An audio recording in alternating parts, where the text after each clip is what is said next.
ఓం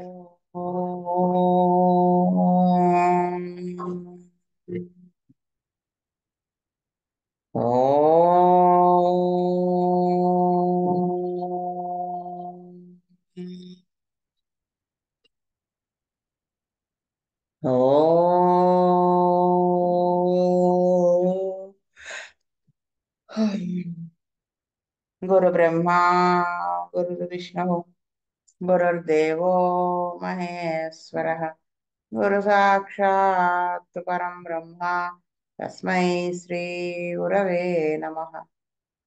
నమస్కారం మాస్టర్. నమస్కారం master EK. నమస్కారం మాస్టర్ ఎంఎన్. నమస్కారం మాస్టర్ విపిఎస్. నమస్కారం మాస్టర్ సివివి. నమస్కారం మాస్టర్ సివివి. నమస్కారం master CVV to your lotus feet. Master CVV నమస్కారం to your lotus feet. Vasudeva. Last class కి కంటిన్యూయేషన్.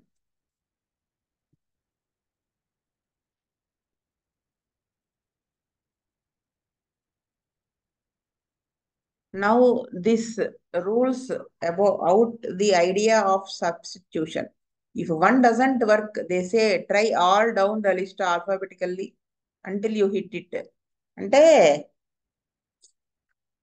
ఈ ఇప్పుడు హోమియోపతి మందులో మనకి బ్రయోనియా ఇండికేట్ అయితే బ్రయోనియా వేస్తేనే తగ్గుతుంది తప్ప మూమెంట్ అగ్రవేషన్ ఉందని ఇంకో డ్రగ్ దానికి ఇంకొకటి ఆర్నికా అవసరమైనప్పుడు ఆర్నికానే తగ్గుతుంది, బెలిస్పర్ వేసినా తగ్గదు. అంటే అది అంటే హోమియోపతిలో సబ్స్టిట్యూషన్, దీని బదులు ఇది ఇంకోటి అని ఉండదు అని చెప్తున్నారు. వాళ్ళు ఏం చెప్తారు అప్పుడు? కొంతమంది క్లినికల్ గా అంటే పూర్తిగా వెటరమిక్ అక్వైంటెన్స్ లేని వాళ్ళు ఒకటి పని చేయలేదు అనుకో, అన్ని ఆల్ఫాబెటికల్ గా ఎప్పటికైనా మొదటి జింకమెట్ట దాకా వేయమని చెప్తారు, తగిలేదాకా అన్నట్టు. అలా కాదు. Why a remedy that has never been known to produce that symptom may cure the case because it is more similar to the generals of that case than any other. చూడండి, అంటే పైల్స్ కి ఈ మందు, watts కి ఈ thuja అని అని ఉండదు. అంటే ఫర్ ఎగ్జాంపుల్ మనము ఆ డ్రగ్, పర్టికులర్ డ్రగ్ చదివినప్పుడు ఆ డ్రగ్ లో ఈ సిమ్టమ్ లేకపోయి ఉండొచ్చు.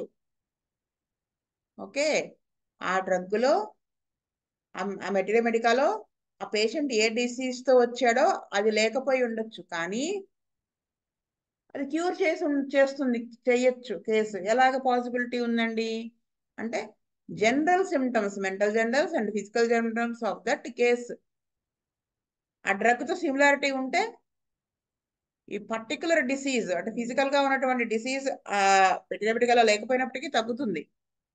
ఎలాగా? ఫర్ ఎగ్జాంపుల్ నేనే చెప్తాను, అదే నేను చూసి చెప్తా.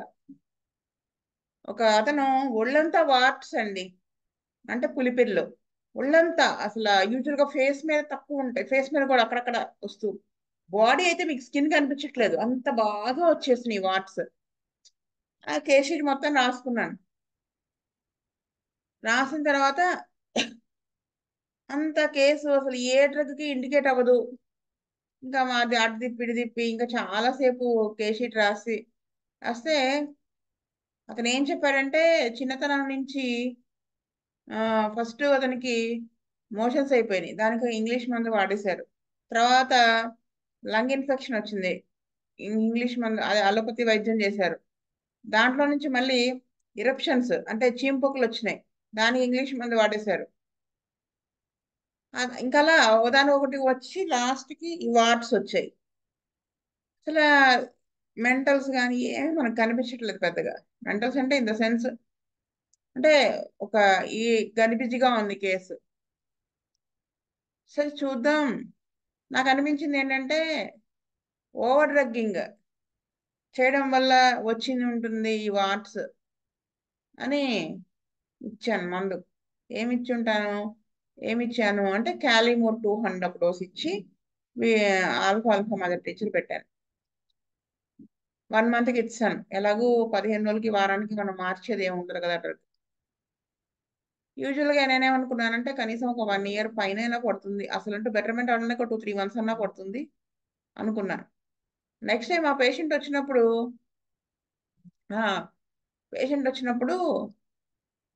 అసలు నేను ఆ పేషెంట్ని గుర్తుపట్టలేదు. అంటే మొత్తం రాలిపోయినాయి. అంటే నా ప్రాక్టీస్ లో అంత ఆశ్చర్యపోయిన విషయం అనమాట అది. అంటే దీర్ఘకాలికంగా ఉన్నటువంటి జబ్బుని నేను అన్ని రాలిపోయినాయండి, ఎక్కడ ఏమీ లేవు, ఎక్కడో ఒకటో రెండో ఉన్నాయండి అన్నాడు. మచ్చలు కూడా ఏం లేవు. మరి క్యాలిమో డ్రగ్ తీస్తే దాంట్లో వాట్స్ అనేవి ఉండవు కదా. కానీ కాజేషన్ అంటే ఓవర్ డ్రగ్గింగ్ చేయడం వల్ల వచ్చినటువంటి కంప్లైంట్స్ బేస్ చేసుకుని వేస్తే తగ్గింది. అది ఆయన ఎగ్జాంపుల్ ఇక్కడ చెప్పడానికి. This is the art of applying the materia medica. మళ్ళీ చూడండి కొంతమంది అంతే, అది typical case. This is the art of applying materia medica. ఇది మెటీరియా మెడికాని అప్లై చేయడం అనేది ఇది ఆర్ట్ అన్నమాట. అంటే మనం అక్కడ ఏమాత్రం మనం వాట్స్ చూసామా మనకి డ్రగ్ వెలగదు, కరెక్ట్ గా వేయలేము. మనం జనరల్స్ ని బేస్ చేసుకుని వెళ్తే ఒక్కొక్కసారి చూడండి, నేను ఎప్పుడు చాలాసార్లు చెప్తాను, చాలాసార్లు ఎక్స్పీరియన్స్ చేశాను. కేషీట్ మొత్తం రాసుకున్న తర్వాత మనం కాన్స్టిట్యూషన్ గా డ్రగ్ ఇచ్చినప్పుడు వాళ్ళు మనకి చెప్పని సిమ్టమ్ కూడా తగ్గుతుంది. ఎందుకు? అది కాన్స్టిట్యూషన్ లోపల నుంచి పనిచేస్తూ వస్తూ ఆటోమేటిక్గా దీన్ని కూడా తగ్గించేస్తుంది, పర్టికులర్ గా మనకి చెప్పకపోయినప్పటికీ. అంటే మనకి చూడటం రావాలి. అదే కదా అనంతకృష్ణ ఈకే గారు మన లాస్ట్ టైం కేసులో ఎకనైట్ ఎలా వేశారో చూడండి, ఎక్కడ ఎలా ఎలా చూసారో case. Many times A patient brings out that which is so strange and rare that it has never been found in any remedy. చాలాసార్లు పేషెంట్ అంటే పీక్యూఆర్ఎస్ సిమ్టమ్ అంటారు కదా, ఆ దాంతో వస్తాడు. అది ఏ రెమెడీలోనూ ఉన్నట్టుగా కనిపించదు, అంటే ఆ ఒక్క రెమెడీ తప్ప. You have to examine the whole case and see which remedy of all remedies is most similar to the patient himself. మనం ఆ పేషెంట్ని మొత్తం పరిశీలన చేసిన తర్వాత ఆ కేసు మొత్తం చూసి ఇన్ని రెమెడీస్ లో ఏది పేషెంట్ కి ఎక్కువ సిమిలర్ గా ఉంది అనేది మనం చూసి సెలెక్ట్ చేయాలి. From the beginning to the end the homeopath must study the patient. అంటే మొదటి నుంచి చివరి దాకా, అంటే సెంటర్ టు సర్కంఫరెన్స్ పేషెంట్ ని ఒక హోమియోపతి డాక్టర్ ఖచ్చితంగా చదివి తీరాలి. చదవడం అంటే ఏదో పుస్తకం చదవడం కాదు, అర్థం చేసుకోవాలి ఆ పేషెంట్ ని. అది మనకి ఇఫ్ హీ మాస్టర్ గారు ఎలా అయితే రాశారో కేస్ షీట్, అలా మన కళ్ళ ముందు కనిపిస్తుంది కదా పేషెంట్, అలా అలా మనం అర్థం చేసుకోవాలి ఆ పేషెంట్ని. If he become conversant with symptoms apart from the patient he will not be successful. అలా కాకుండా అతను ఓన్లీ వేదనలు సిమ్టమ్స్ ని సిమ్టమ్స్ వేరు పేషెంట్ని వేరుగా చూస్తే, పేషెంట్స్ నుంచి సిమ్టమ్స్ ని సెపరేట్ గా చూస్తే ఎప్పటికీ సక్సెస్ అవ్వలేడు. అదేంటండి అంటే ఓన్లీ సిమ్టమ్స్ చూసి మన పేషెంట్ మనం కేస్ షీట్ రాస్తే సిమ్టమ్స్ ఓన్లీ రాయట్లేదు కదా, పేషెంట్ యాజ్ ఏ హోల్ మొత్తం అన్ని సిమ్టమ్స్ అన్ని రాస్తున్నాం. అంటే మనం మందు వేసేది కూడా పేషెంట్కే, పర్సన్కే, నాట్ టు డిసీజ్. అలాగే మనం కేస్ షీట్ రాసుకున్నా మొత్తం పేషెంట్ గురించి రాస్తున్నాం. ఆ క్లినికల్ గా వాడు దేంతో వచ్చాడు అనే దాని మీద మన మైండ్ పెడితే మనం సక్సెస్ అవ్వలేము అని చెప్తున్నారు. Paragraph 118 reads, each medicine produces particular effects in the body of man and no other medicinal substance can create any that are precisely similar. అంటే ఏ మందు అయితే ప్రతి మందు కూడా కొన్ని కొన్ని ఎఫెక్ట్స్ బాడీ మీద చూపిస్తుంది. అయితే దీనికి ఆ రెమెడీ అదే సిమిలారిటీ ఉండి పూర్తిగా ఉన్నటువంటి డ్రగ్ ఇంకోటి ఉండదు. 2 drugs ఒకేలా ఉండవు. ఎలా అయితే సుబ్బారావు అనే ఒక అతను తీసుకుని వెంకయ్య అని ఇంకొకరిని తీసుకుంటే ఫేస్ కలవచ్చు, ఫెయిర్ గా ఉండొచ్చు, ఒకటే హైట్ ఉండొచ్చు, మెంటాలిటీలో ఎక్కడో డిఫరెన్స్ ఉంటుంది. ఏదో ఒక డిఫరెన్స్. ఇద్దరు మనుషులు ఎలా అయితే ఒకే విధంగా అన్ని రకాలుగా ఉండరో, అలాగే ఒక టూ డ్రగ్స్ ఒకేలా ఉండవు. ఎక్కడో మనకు ఒకేలా అనిపిస్తే సెపరేట్ తెలియట్లేదు అంటే మనకు అర్థం మనకి తెలుసుకోలేకపోయామని అర్థం. అదే ఆయన 118 ఎఫారిజం. ఒకసారి ఈకే గారు చెప్పింది కూడా ఒకసారి చూస్తున్నాం.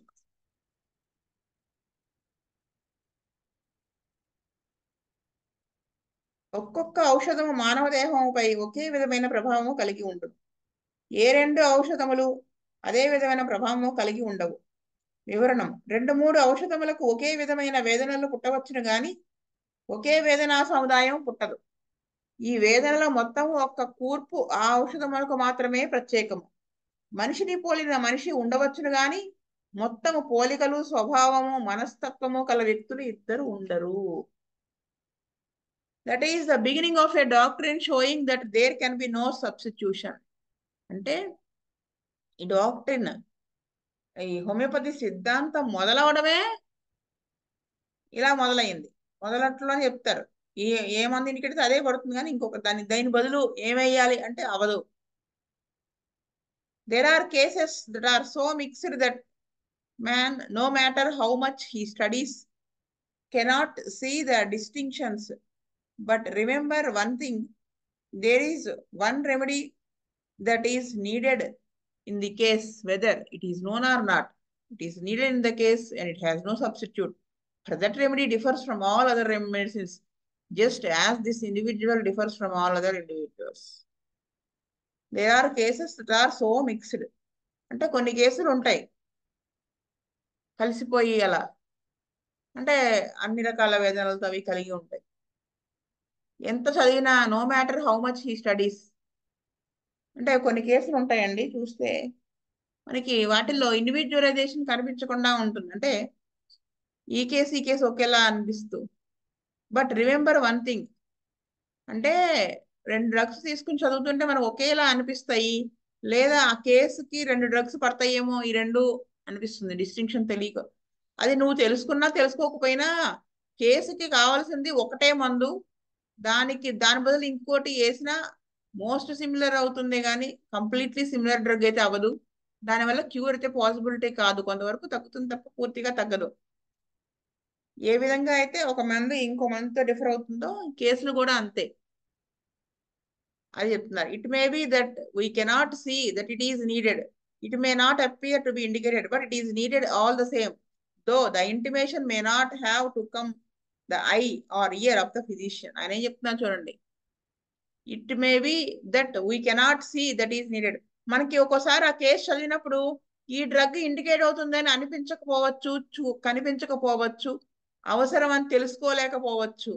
కానీ మన కంటికి, మన ఈ చెవి గమనించలేకపోయి ఉండొచ్చు, కానీ ఆ డ్రగ్గే ఇండికేట్ అవుతుంది తప్ప ఇంకోటి వేస్తే. ఇప్పుడు ఇందాక చెప్పుకున్న మాస్టర్స్ కేసు అదే, సారీ క్యాలిమోర్ కేసు. ఇంకో కేసు చెప్తాను చూడండి, అసలు మరీ విచిత్రం ఆ కేసు అయితే. అంటే అసలు ఒక అతను చిన్నవాడు, 22 ఇయర్స్ ఏజ్. అతను హెల్దీగానే ఉన్నాడు, అంటే మానసికంగా కాదు, ఫిజికల్ గా ఏ కంప్లైంట్స్ లేవు. రైల్వే గేట్లు వేసేస్తారు కదా మధ్యలో, రైల్ క్రాసింగ్ అప్పుడు వేసేస్తే ఈ అబ్బాయి అటువైపుకి వెళ్ళాలని చెప్పి తన 2-వీలర్ బండి దాని కింద నుంచి పోనిచ్చి అవతల వైపుకి వెళ్ళి లాగాడు దాన్ని, బండిని. లాగేటప్పుడు నడుం దగ్గర గట్టిగా పట్టేసింది, పెయిన్, సివియర్ పెయిన్, తగ్గలేదు. చాలా సీరియస్ అయిపోయి గవకన ఇంజక్షన్స్ అవి చేయించారు, తగ్గింది. అప్పటి నుంచి అప్పుడప్పుడు కనిపిస్తుంది, ఎక్కడ ఏమి ఎంఆర్ఐ అవి తీసినా ఏమి లేదు. ఆ పెయిన్ ఉండి వచ్చేస్తుంది, పెయిన్ తగ్గదు, చాలా సివియర్ గా సఫర్ అవుతున్నాడు. అంతకుముందు ఎప్పుడు బ్యాక్ ఏక్ లేదు, ఇప్పుడు వచ్చింది అంతే. ఇప్పుడు ఏమవుతుంది, ఏదైనా బరువు మోస్తే వచ్చేస్తుంది, పట్టేస్తుంది పెయిన్. అది ఇప్పుడు థైలో కూడా వచ్చేస్తుంది పెయిన్. ఒక 6-7 నెలలు ఎక్కడెక్కడ తిరిగాడు, వేరే వేరే చోట మందు వాడి. నా దగ్గరికి వచ్చేటప్పటికి కొంచెం ఏదో ఆ డిస్క్ కంప్రెషన్ లాంటిది స్టార్ట్ అవుతుంది. కేస్ షీట్ మొత్తం రాసి మెంటల్ జనరల్స్ అన్ని పేషెంట్ టోటాలిటీ ఆఫ్ సిమ్టమ్స్ తీసుకుని పక్కా నాకు అతను ఏం చెప్పాడు, నాకు కోపం లేదు, ఆందోళన పడను, డబ్బులు ఎక్కువ ఖర్చు పెట్టను, ఇలా చెప్పుకుంటూ వచ్చాడు. నేను వాళ్ళ మదర్ దగ్గర నుంచి కూడా ఇన్ఫర్మేషన్ తీసుకుని షుగర్ క్లినం 200 ఒక్కటే డోస్ వేశానండి. మొత్తం తగ్గిపోయింది పెయిన్. నేనే ఆశ్చర్యపోయేలాగా. ఇంతవరకు రాలేదు, మళ్ళీ రాలేదు. ఆ డిస్క్ కంప్రెషన్ కూడా తగ్గిన తర్వాత మళ్ళీ తను చేయిస్తే టెస్ట్ చేయిస్తే మరి షుగర్ క్లినంకి డిస్క్ కంప్రెషన్ ఆ పెయిన్ కి ఏమిటి సంబంధం? అంటే మనకు అది అనిపించకపోవచ్చు. అప్పుడు అతను చెప్పిన సిమ్టమ్స్ నే బేస్ చేసుకుని మనం మందు వేసేసి ఉంటే మనం ఏ కాస్టికమో ఏదో తోస్తాం. లేకపోతే పట్టేసింది కాబట్టి రూస్టాక్స్ అనో లేకపోతే స్ట్రెయిన్ చేశాడు మజిల్స్ అని ఇలా ఏవో వేస్తాం. కానీ అవి అన్నీ చూసి వాళ్ళ మదర్ చెప్పిన దగ్గర నుంచి ఇన్ఫర్మేషన్ తీసుకుని వేశాను కాబట్టి అతనికి అది కూడా తగ్గింది. అలా ఉంటుందని చెప్తున్నారు ఆయన. That shows the necessity of waiting and watching. రాగానే మందేసేయాలని దురద కూడా మనకు ఉండకూడదు. ఒకసారి 2-3 సిట్టింగ్స్ 4 సిట్టింగ్స్ పడుతుంది టైము. ఆ వెయిట్ చేయడం, వాచ్ చేయడం, గమనించడం రావాలి. అమ్మ వీడు పేషెంట్ మానేస్తాడు, డబ్బులు పోతాయేమో, ఏదో ఒకటి వేసేయాలి, ఎట్లా కొట్ట తగ్గించాలి, ఏదో అంటారు చూడండి బెగ్ బారో ఏదో ఉంటుంది కదా స్టీల్ అన్నట్టు. అలా ఏదో ఏదో ఏదో ఒక విధంగా మసిపూసి మారడిగా చేసి వీడిని తగ్గించుకుని మన దగ్గర ఉంచుకోవాలి. ఉంచుకోవచ్చు, కానీ టెంపరీగానే ఉంటాడు పేషెంట్. అలాగా పర్మనెంట్ గా మళ్ళీ మన దగ్గరే ఉండాలి. పర్మనెంట్ గా అంటే ఇన్ ద సెన్స్ మన పర్ఫెక్ట్ గా చేయాలి అంటే వెయిట్ చేయడం కరెక్ట్ గా హానిమన్ గారు కెంట్ గారు చెప్పిన పద్ధతిలో ట్రీట్ చేస్తే 15 సంవత్సరాల క్రితం మందు వాడిన వాడు కూడా మన దగ్గరికి మళ్ళీ వస్తాడు ఏదైనా వస్తే. అది in homoeopathy medicines can never replace each other nor one be as good as another. In homoeopathy medicines can never replace each other nor one be as good as another. అది అంటే హోమియోపతి మందు ఒకదాని కూడా replace చేయలేం. దీని బదులు ఇది అంటే దీనికంటే ఇది మంచిదని, దేనికదే మంచిది, దేనికదే బాగా పనిచేస్తుంది, దేనికదే సబ్స్టిట్యూట్ చేయలేం. As we hasten along as we hasten along with this subject, we find in paragraph 122 Hahnemann says, in circumstances of this nature on which depend the certitude of the medical art and the welfare of future generations, it is necessary to employ only medicines that are well known. అంటే ఆయన దీనికి ఇక్కడ చెప్పుకునే ముందు మనం ఈకే గారు చదువుకుంటే చాలా బాగా ఈ 122 ఎఫ్ఆర్ అర్థమవుతుంది. 120 సూత్రం 122 ఈ ప్రయోగముల పైననే వైద్య విద్య యొక్క నిర్దిష్టత ఆధారపడి ఉంటుంది. దానిపైననే రాబో తరముల ఆరోగ్య సంపద ఆధారపడి ఉంటుంది. కనుక ప్రయోగించు ఔషధము స్వచ్ఛములై అందరి ప్రభావము నమ్మదగినంత స్పష్టత కలిగిన సుప్రసిద్ధ ద్రవ్యములై ఉండవలను, కలగలుపు పనికిరాదు. చూసారా ఆయన ఏం చెప్పారు? ఆ ప్యూరిటీ మనం మెయింటైన్ చేయాలి. సొంటి అని పేరు అందరికీ తెలియను, దాని రసాయనిక సంకలనమును ప్రయోగశాలలో నిర్దిష్టము చేయవచ్చును. దానిని స్వచ్ఛముగా గైకొని ఔషధములను నిర్ణయించి ప్రకటించినచో ఎల్లరినూ తేలికగా గుర్తుపట్టగలరు. అట్లుగాక ఒక మూలికకు సంజీవి అని పేరు పెట్టి ఒకడు వైద్యమున వాడుచుండగా దాని ఔషధ గుణములను నిర్ణయించి మెటీరియా మెడికాకు ఎక్కించినచో వాడు చనిపోయిన వెనుక అది ఎవరికి పనికిరాదు. అదే ఆయన చెప్తున్నారు. ఒక్క నిమిషం అండి.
వాసుదేవ అదే అన్నమాట.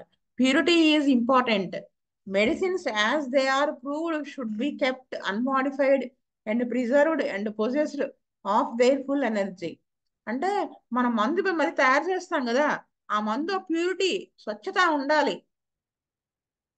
అది మాడిఫై మనం తయారు చేసేటప్పుడు దాన్ని మార్చేయకూడదు. ప్రిజర్వ్ చేయడం కానీ ఏదైనా కానీ కరెక్ట్గా ఉంచుకోవాలని చెప్తున్నారు. Now it is important that you shall use the same substances as nearly as possible as were proved. అంటే ఏది ఇంపార్టెంట్, అదే సబ్స్టెన్స్ సేమ్ స్పీషీస్ అంతా అయి ఉండాలి.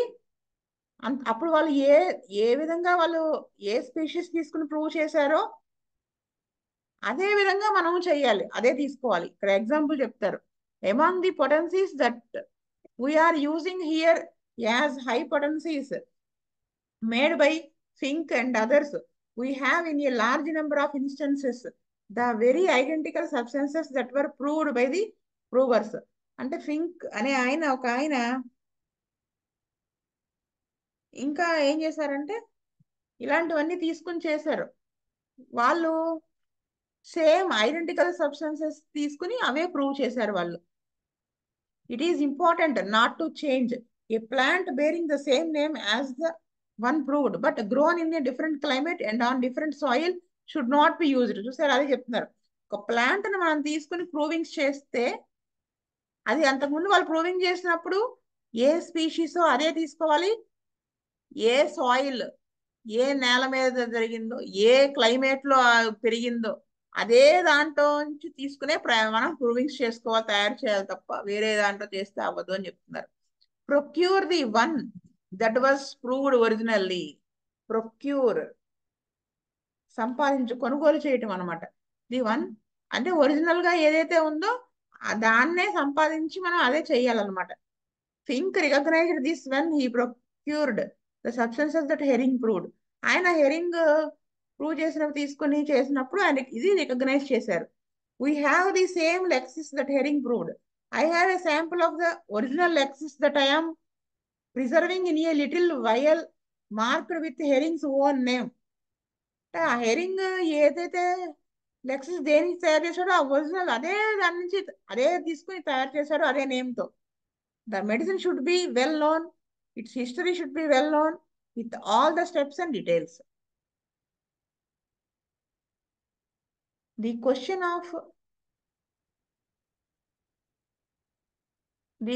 of potentization should be taken into account. The different hands they have been through. All the little particulars of our higher potencies should be well known. The potentization అంటే ఆ potentization కూడా మనం consider చేయాలి. ఎలాగా, వాళ్ళు అంతకుముందు ఏ విధంగా దాన్ని పొటెంటైజ్ చేశారో అదే విధంగా చేయాలని చెప్తున్నారు. You should not be careless in this, not gather potencies from Tom, Dick and Harry. అదే కదా బుజ్జి గారు వాళ్ళు చేసి చెప్పేది. మనం ఎప్పుడు చూడండి హయ్యర్ పొటెన్సీస్ బుజ్జి గారు ఎక్కడ తెప్పిస్తారు అని అక్కడి నుంచి మనం తీసుకుంటాం. ఎక్కడ పడితే అక్కడ ఎవరు చేస్తే వాళ్ళు మనం తీసుకోకూడదు, అదే చెప్తున్నారు ఆయన. when able go to headquarters and get your potencies. అది నువ్వు అది హెడ్ క్వార్టర్స్ నుంచి తెచ్చుకోవడం సేఫ్ అని చెప్తున్నారు, తెచ్చుకోగలిగితే.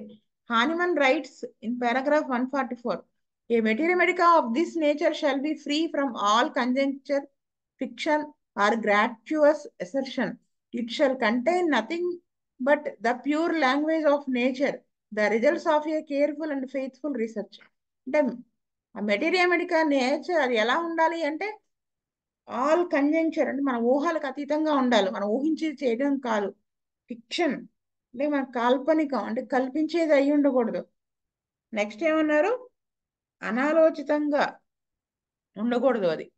అంటే అది ఏ ప్యూర్ లాంగ్వేజ్ ఆఫ్ నేచర్, ఆ రిజల్ట్స్ అవన్నీ కూడా మనం నమ్మదగినట్టుగా ఉండాలి మనం చేసే research. We have formed, built and established the Material by proving upon the healthy and observations that are pure and honestly made. మనం ఎలా తయారు చేశారు మందులు, ఇప్పుడు తయారు చేసినవన్నీ మెటీరియల్ ఎలా ఎస్టాబ్లిష్ చేయబడింది, హెల్దీ పర్సన్స్ ప్రూవ్ చేశారు. ఆ అబ్జర్వేషన్స్ అవన్నీ కూడా చాలా ప్యూర్గా నిజాయితీగా చేస్తున్నాయి. Next paragraph 145, We ought certainly to be acquainted with the pure action of the vast number of medicines upon the healthy body, to be able to find homeopathic remedies against each of the innumerable forms of disease that besiege mankind. That is to say, to find out artificial morphic powers that resemble them. అంటే చాలా medicines మన ఆరోగ్యంగా ఉన్నటువంటి వాళ్ళ మీద ప్రయోగించబడి దాని నుంచి వచ్చినటువంటి యాక్షన్ ని కన్సిడర్ చేయబడింది కదా. To be able to find homoeopathic, ఆ విధంగా హోమియోపతిక్ రెమెడీస్ అనేది చాలా కనుక్కున్నారు. దేనికి? చాలా జబ్బులకి. అంటే మానవ జాతిని చుట్టుముట్టేటువంటి చాలా జబ్బులకి ఇవి పనిచేస్తాయి అని వాళ్ళు చాలా ప్యూర్ గా తయారు చేసి చేశారు. అంటే ఏదైతే సిమిలర్ గా ఉంటుందో అవన్నీ కూడా, అంటే సిమిలారిటీ, ఒక డ్రగ్ ఏదైతే సిమ్టమ్స్ ప్రొడ్యూస్ చేస్తుందో అటువంటి డ్రగ్, అటువంటి డిసీజ్ ఉన్నటువంటి పేషెంట్ కి తగ్గుతుంది అని ఆ మ్యాచింగ్ అనేది అక్వైంటెన్స్ రావాలి. At the present time, it will rarely be found that a fully developed disease has not its simillimum, its remedy and cure in our materia medica. It is only those mixed cases that are not developed that puzzle us. అంటే ఇప్పుడున్న పరిస్థితుల్లో fully developed rare గా మనకి ఆ disease ని ఏమంటదని spoil చేయకుండా, complicate అవ్వకుండా ఉన్నటువంటివి రేర్ గా ఉంటాయి. అది ఒక మందు వేస్తే సెట్ అయిపోతుంది, క్యూర్ అయిపోతుంది మెటీరియల్ మెడికల్. కానీ కొన్ని కేసెస్ ఉంటాయి చూడండి, మిక్స్డ్ కేసెస్ ఎక్కువ కనపడుతూ ఉంటాయి. అంటే ఒకదానికి ఇంకొక వాటి, ఇంకో దానికి ఇంకోటి వాటి, అలా ఒక దాంట్లో నుంచి కలిపి మనం అనంతకృష్ణ గారి కేసెస్ చదువుతున్నాం కదా, ట్రీట్ చేసిన కేసెస్. దాంట్లో చూడండి ఎన్ని డిసీజెస్ అవన్నీ సప్రెస్ అయిపోయి ఒక దాంట్లో నుంచి ఇంకో దాంట్లోకి వెళ్ళిపోయి కాంప్లికేట్ అయిపోయి, అలాంటి కేసెస్ అంటే అవి మనకి ఒక పజిల్ ఇస్తాయి. మిగతావన్నిటికీ కూడా సిమిలిమమ్ డ్రగ్ అనేది ఉంటుంది అని చెప్తున్నారు అనమాట. అది ఇండివిజువలైజేషన్. స్వస్తి ప్రజాభ్య పరిపాలయంతాం న్యాయేన మార్గేణ మహీమహీస్. గోబ్రాహ్మణేభ్య స్వమస్తు నిత్యం. లోకా సమస్తా సుఖినో భవంతు. లోకా సమస్తా సుఖినో భవంతు. లోకా సమస్తా సుఖినో భవంతు. ఓం శాంతి శాంతి శాంతి. వాసుదేవ వాసుదేవ వాసుదేవ.